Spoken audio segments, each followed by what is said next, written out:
কেবলার দিক থেকে মুখ কতটুকু ডানে কিংবা বাঁয়ে সরে গেলেও নামাজ সহি হবে?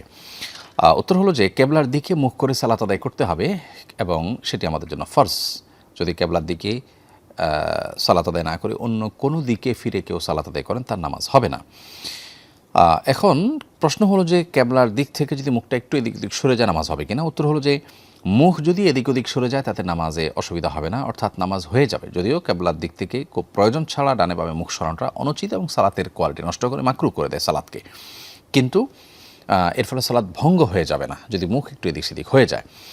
আর যদি পুরো বডি ঘুরে যায় বা আপনার বুক এটা যদি ঘুরে যায়, সেক্ষেত্রে আপনার সেই ঘুরে যাওয়াটা যদি ৪৫ ডিগ্রিরও বেশি হয় তাহলে সেক্ষেত্রে নামাজ হবে না। আর ৪৫ ডিগ্রির কম যদি থাকে, হালকা একটু অ্যাঙ্গেল হলো ডানে বা বামে, তাতে নামাজ ভেঙে যাবে না, বরং নামাজ হবে।